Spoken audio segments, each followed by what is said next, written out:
Oke, selanjutnya itu ada model analisis varian. Nah, yang pertama itu apa sih analisis variasi itu?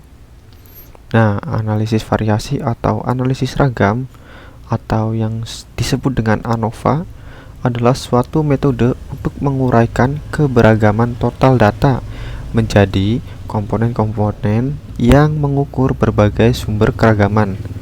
Nah, secara aplikatif, ANOVA digunakan untuk menguji rata-rata sampel, rata-rata sampel yang berjumlah banyak, lebih dari 2 sampel, memiliki perbedaan yang signifikan atau tidak.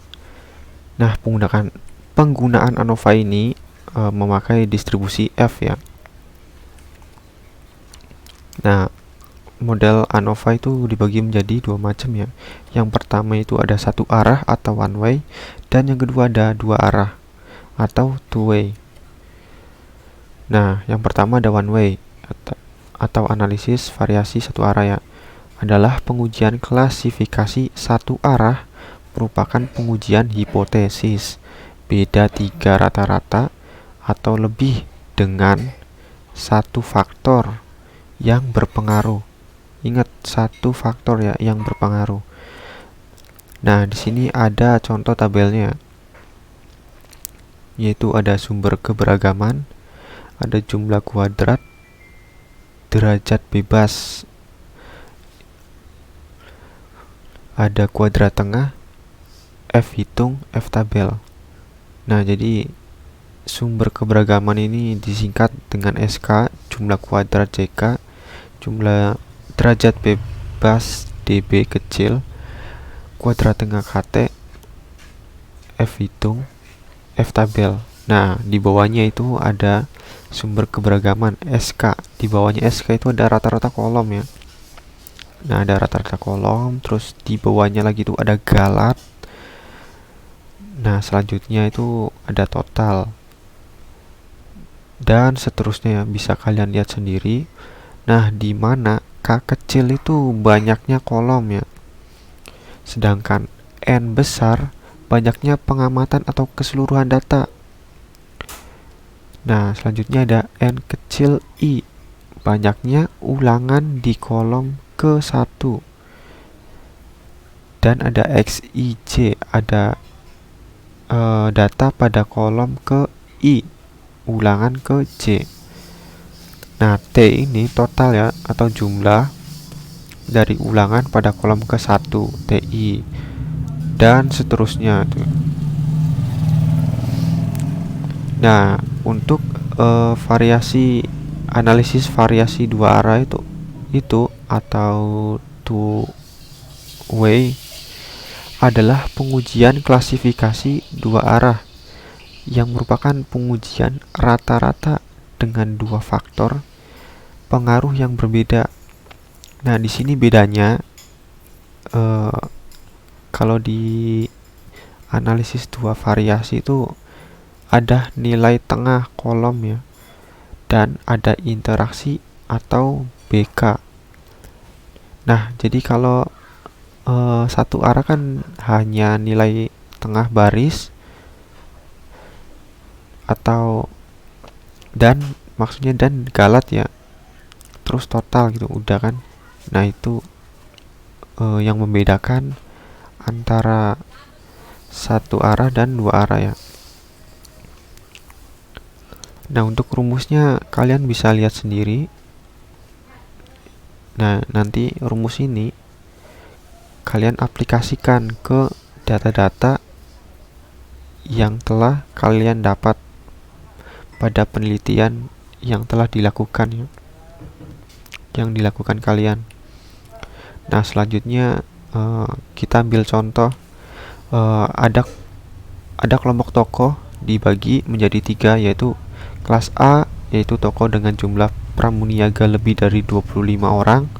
Kelas B dengan jumlah pramuniaga antara 11 sampai 24 orang, dan kelas C dengan jumlah pramuniaga kurang dari 10 orang.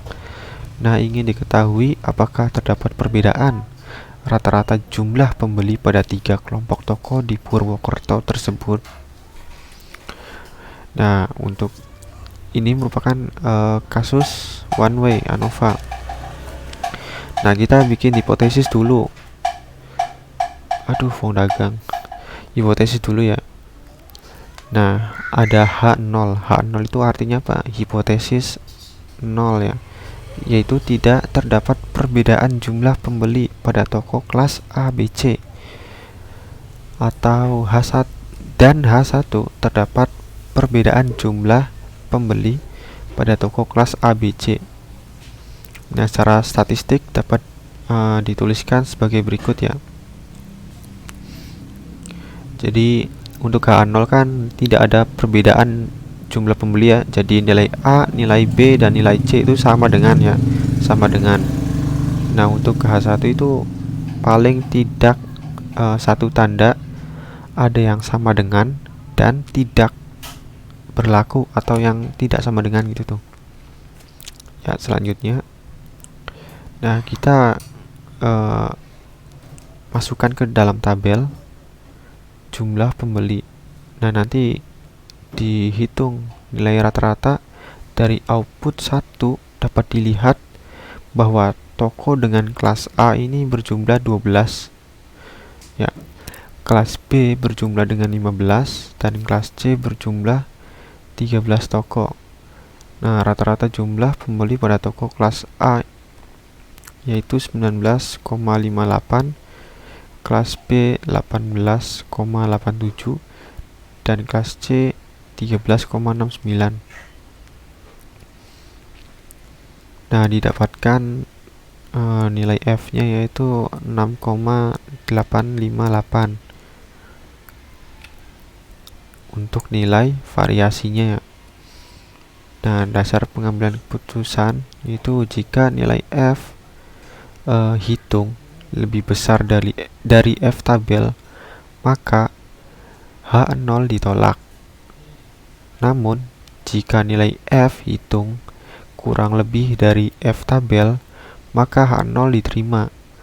Terlihat bahwa nilai F hitung sama dengan 6,858 dan F tabel dengan DK penyebut 37 dan DK pembilang 2 yaitu 3,25. Ternyata nilai F hitung lebih besar dari F tabel. Nah, maka H0 ini ditolak atau hipotesis yang pertama itu ditolak ya. Nah, kesimpulannya yaitu terdapat perbedaan yang signifikan antara jumlah pembeli pada toko A, B, dan C. Perbedaan bisa jadi hanya antar kedua kelompok atau mungkin ketiga-tiganya berbeda. Ya, mungkin cukup sekian dari penjabaran kelompok kami. Kurang dan lebihnya mohon maaf. Apabila ada yang ingin ditanyakan, ketik di kolom komentar pada GCR. Semoga materi yang telah kelompok kami sampaikan dapat bermanfaat buat teman-teman sekalian. Kami akhiri, wabillahi taufiq wal hidayah. Assalamualaikum warahmatullahi wabarakatuh.